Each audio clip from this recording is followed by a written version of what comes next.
This video is sponsored by the Foggy Dew, Dublin's legendary pub, located beside the Central Bank and Temple Bar. Come in for great nights, pints and supporting metal. Shout out to our other sponsor, Helio Gas Detection.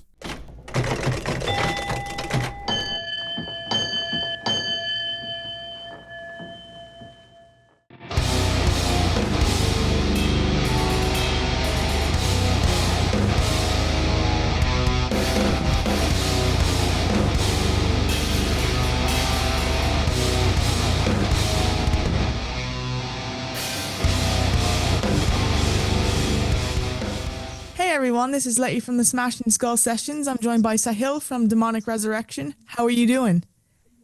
I- I'm doing great. Thank you for asking. How are you? I'm all good. I'm really excited to get this interview underway. You're my first Indian interview, so I'm really excited. Awesome.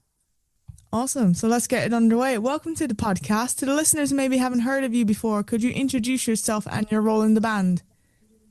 Yeah, my name is Sahil, though my stage name is Demonstealer. And I've been the frontman, guitar player, and singer of Demonic Resurrection for the last 25 years. And I also write solo music under the moniker Demon Stealer. And yeah, that's me. That's quite an intimidating stage name, Demon Stealer. How did you come up with that? Well, to be fair, I was 16 years old, so I wasn't very creative and I was not very well read at the time. But I was a huge fan of bands like Dimmu Borgir, Emperor, Behemoth, the whole Norwegian black metal scene at the time. And all the musicians I looked up to had stage names, like Nergal, Shagrat, Galder, even Danny Filth, Euronymous. you know. Yeah, so I was like, I want a cool stage name as well to kind of separate my offline persona from my stage persona. And obviously, unlike most of my sort of idols that I looked up to, I hadn't really read Lord of the Rings at the time, and I didn't know a lot of Norse mythology from where they've derived their names. So I was like, yeah, uh, something demonic, something because the band is called Demonic Resurrection. I want to have some kind of demon name. So Demon Slayer sounded a bit cheesy, so I settled on Demon Stealer somewhere down the line. Nothing wrong with a cheesy stage name. The cheesier the better sometimes. That's true. And speaking of Demonic Resurrection, the band, of course, how would you describe your sound? I would say for all intents and purposes, what we play is somewhat progressive, fairly symphonic, but at its core, death metal. Good old death metal. You didn't try with the black metal at the start with the music that inspired you? Yeah, so I think, I mean, I used to just call our music demonic metal because that kind of just allowed it to be anything that it wanted to. Um, and yeah, I mean, there is obviously the black metal influence there. But black metal people are touchy about labeling your band black metal if it's not like true and cult. So I think that's why I just stopped throwing in like black metal as our sound. It's just like let's stick to death metal with a symphonic and maybe slightly progressive edge. That's fair enough. And your new EP, Apocalyptic Dawn, came out the 6th of February. How was the recording for it? Yeah. Oh, that was actually done a while back. It just took some time to put everything together. So for those who don't know, the band kind of went on a bit of a hiatus from touring, and the lineup was just me and the drummer, the old drummer Viru, and somewhere along the line, we got in a new guitar player, but our drummer moved on to doing different things. And there wasn't really much of a band, so to speak. So it was kind of just me and the guitarist again. So uh, the band wasn't really doing much. And then for our 25th anniversary, I was sort of able to put together a lineup and we toured. And I kind of wanted to put something out to celebrate 25 years. And obviously, doing an album is quite an extensive project, especially when you don't make music as a career and it's your hobby that you do on the weekends. So the EP was something I kind of worked on, got the rest of the guys together, and we managed to record it sometime in August. We got the drums done, and then we had a bunch of shows. And of course, like I said, when it's not your full time career, you have to work weekends. So But somewhere around October, we managed to get all our recording done and then send it for mixing. And then by the time we said, take the PR cycle into account, 6th Feb was like a good date for us to put it out. So yeah, it didn't take very long to get done, but it still took the usual time to get it out to the fans. And did you record everything at home? So the drums were recorded at a small studio in Mumbai. Everybody else recorded their stuff at their own home studios. Cool. And do you have a favorite memory from the whole recording process? Oh yeah, I mean, I think the obviously the only recording that I was present for were the drums and my parts. So the drum recording was a really interesting session for us. So first of all, our drummer Nikhil, he lives in a different city, so we had to fly him in for a day essentially to record the songs. And we had like from 10 in the morning till about 4 in the afternoon as our session time. And our setup took like 4 hours. So by the time we were ready to hit record, it was 2 p.m. and we had to vacate the studio at 4 p.m.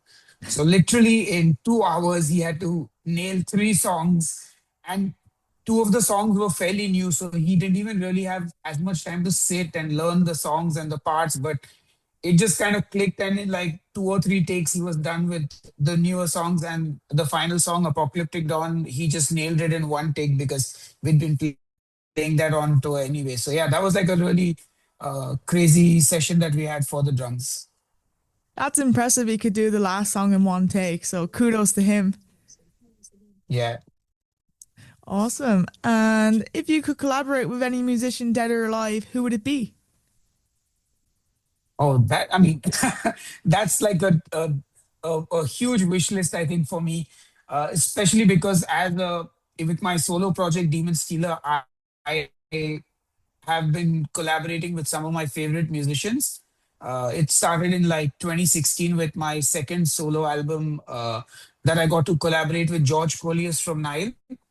And then with every subsequent release, I got more and more drummers and then bass players and then lead guitar players on my solo material. But I mean, definitely, I would have to pick Chuck Schuldiner, as my pick for somebody I'd love to work with. Obviously, that's never going to be a possibility since he is no more with us. But that would definitely have been something amazing to be able to sort of sit and co-write some music with him. I say a lot of people would love to pick his brains about just death as a whole thing. Like, Yeah, I mean, just to sit and hang out and talk about music and life and just to get to know him as a person. what is your favorite death album? Uh, it might be a bit controversial, but it might actually be the sound of perseverance. Okay. And why is that your favorite? Yeah. So the thing is, I got into sort of extreme metal somewhere around 98 and 99. And that's kind of when that album dropped. And that was actually my first death album, I think, that I properly sat down and listened to. And I still remember the sheer like jaw drop from the first note of that album when the crazy drum solo by Richard Christie starts off the album. And I was just like, is that an octopus on drum? It's like, that's just insane. So I think that album, and because it was so melodic, it really, I love melody in my music as much as I love brutal stuff as well.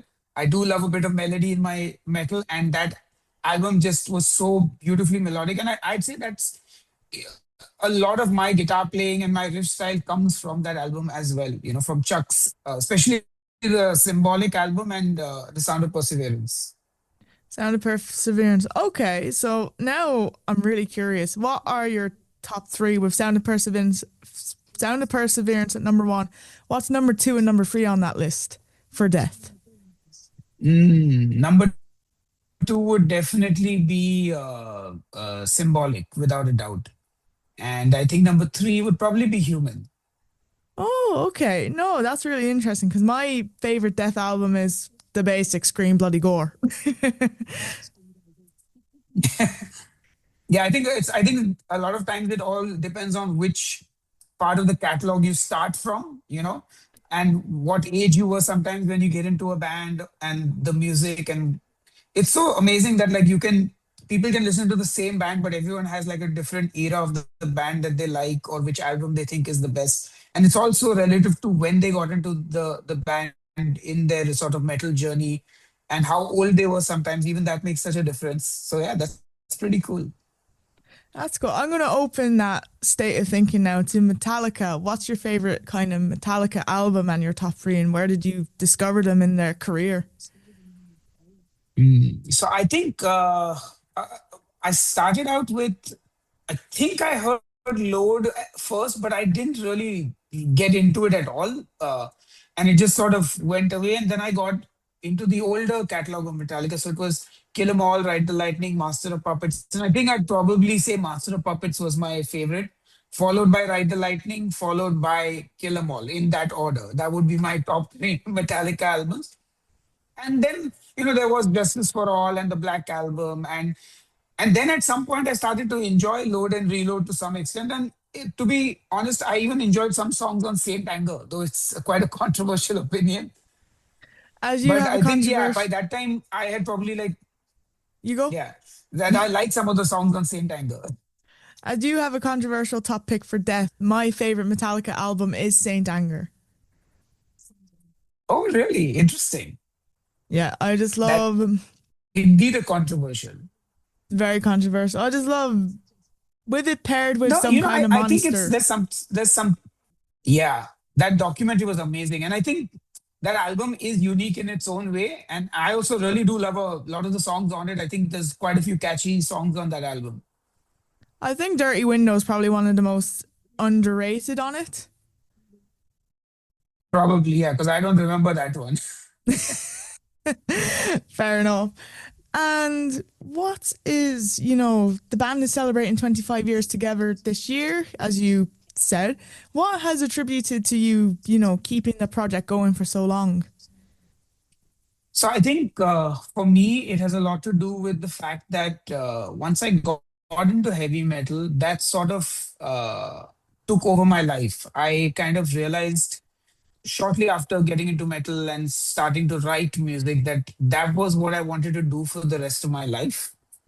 And so I came up with the band name and I was like, I want to start a band and I want to make music for a living and I want to play death metal and I want to write albums and I want to tour the world. And it's that singular focus that my entire life has revolved around. So for me, the blinders were on from the age of like 17 when the band started, and I was like, this is what I want to do. So it doesn't matter who wants to come along with me for the ride, but this is my goal in life and I'm going to see it through. So it literally took over my life. So I kind of dropped out of college as well. After a certain point, I convinced my parents that I would become a sound engineer so I could earn money.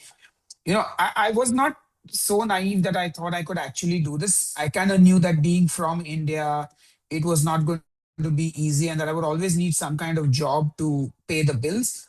But I knew that the job was going to be the secondary thing. So I was like very clear, never getting married, no children, going to live in my parents' house and just make music. And I pretty much went down that path more or less. So that's the reason I always was able to keep the band together no matter who came in or out of it. It's like, this is my dream and I am going to follow it. And now, are you along for the ride? Okay, great.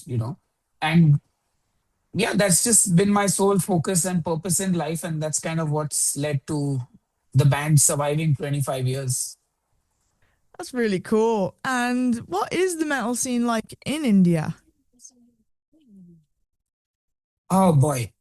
Well, I mean, it is not unlike the scenes elsewhere. It's just that in India, it's a little more complicated because uh, English music itself is something that's consumed by the more privileged people here.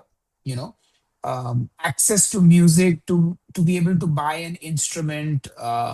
It's all sort of relative to your economic standing in society because uh, if you're like sort of from the not so well to do, you don't really get access to learn English. so you don't really relate to that culture and that stuff. Of course, there are people who are not necessarily in the bracket, but largely people who listen to English music and consume that kind of music are from a fairly privileged background, and then that's further niched down to the metal community. So in India, the metal audience has largely been a younger audience. So we're talking like 16 to 26, 27.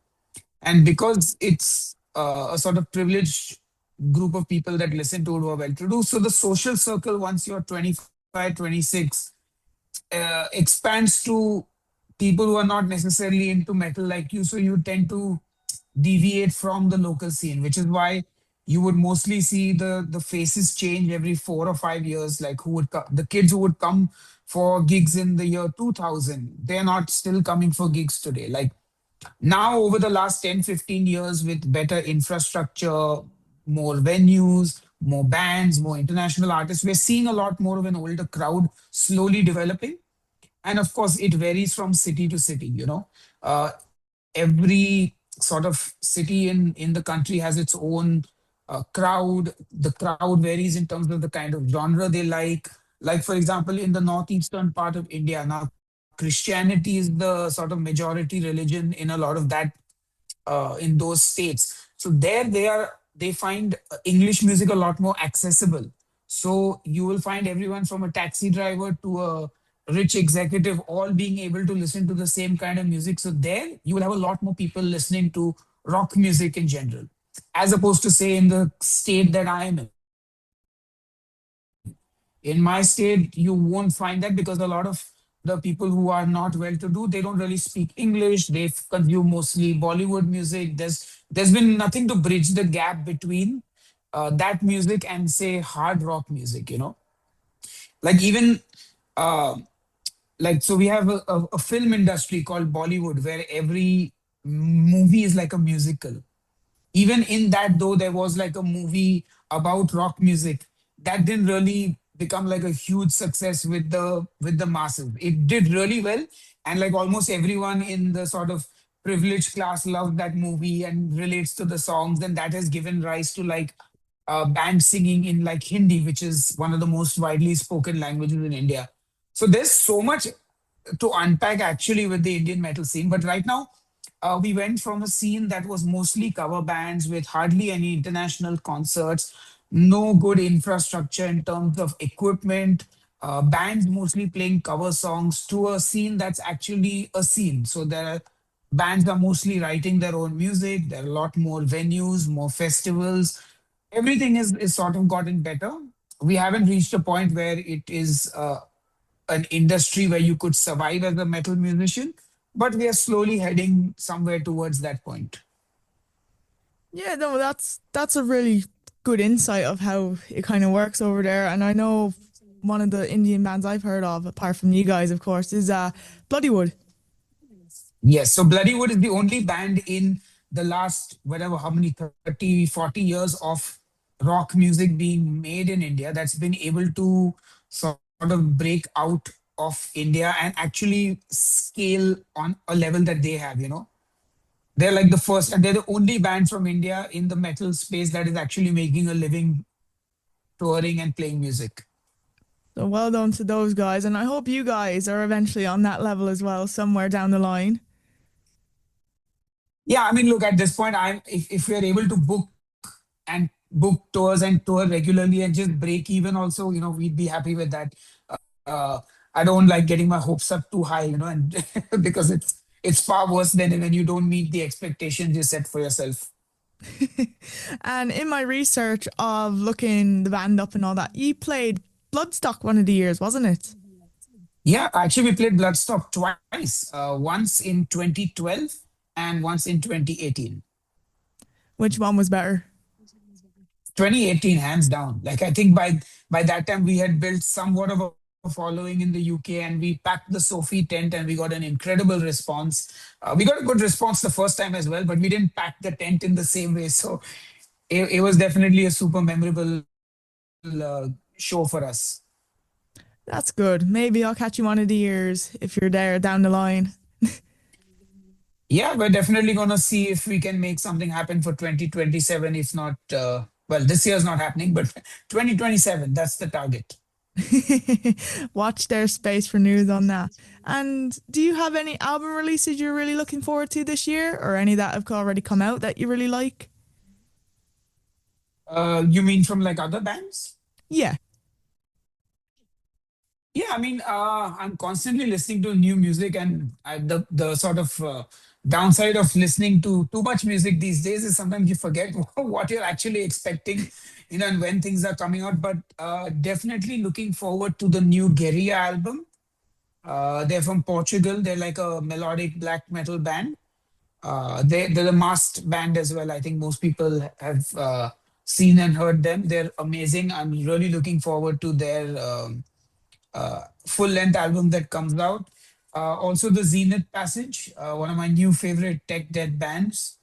And of course, Archspire as well, who have a new record coming out. So these are three releases that I'm really looking forward to. Yeah, Archspire, they crowdfunded their new album, didn't they? They opened a Patreon Yeah, for it. yeah, and they like smashed it out of the park in like 48 hours, and like it's crazy, amazing. Yeah, hopefully they come over to Ireland. I missed them last time. I think last time they played over here was 2019. Oh wow, yeah, it's been a while, I guess. It has been a while. And we're on to our last question. Do you have any advice for anyone wanting to start a band in 2026?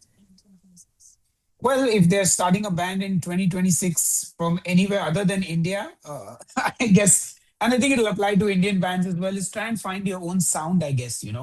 I think in today's day and age, the most sort of important thing is to stick out and stand out from the crowd, because the amount of new music coming out every day is just insane. And I think while it's easier now for anyone to be in a band, it is even harder to stand out from the crowd. So I think writing unique and different music is really what is going to set people apart in the coming years in the music scene, I think.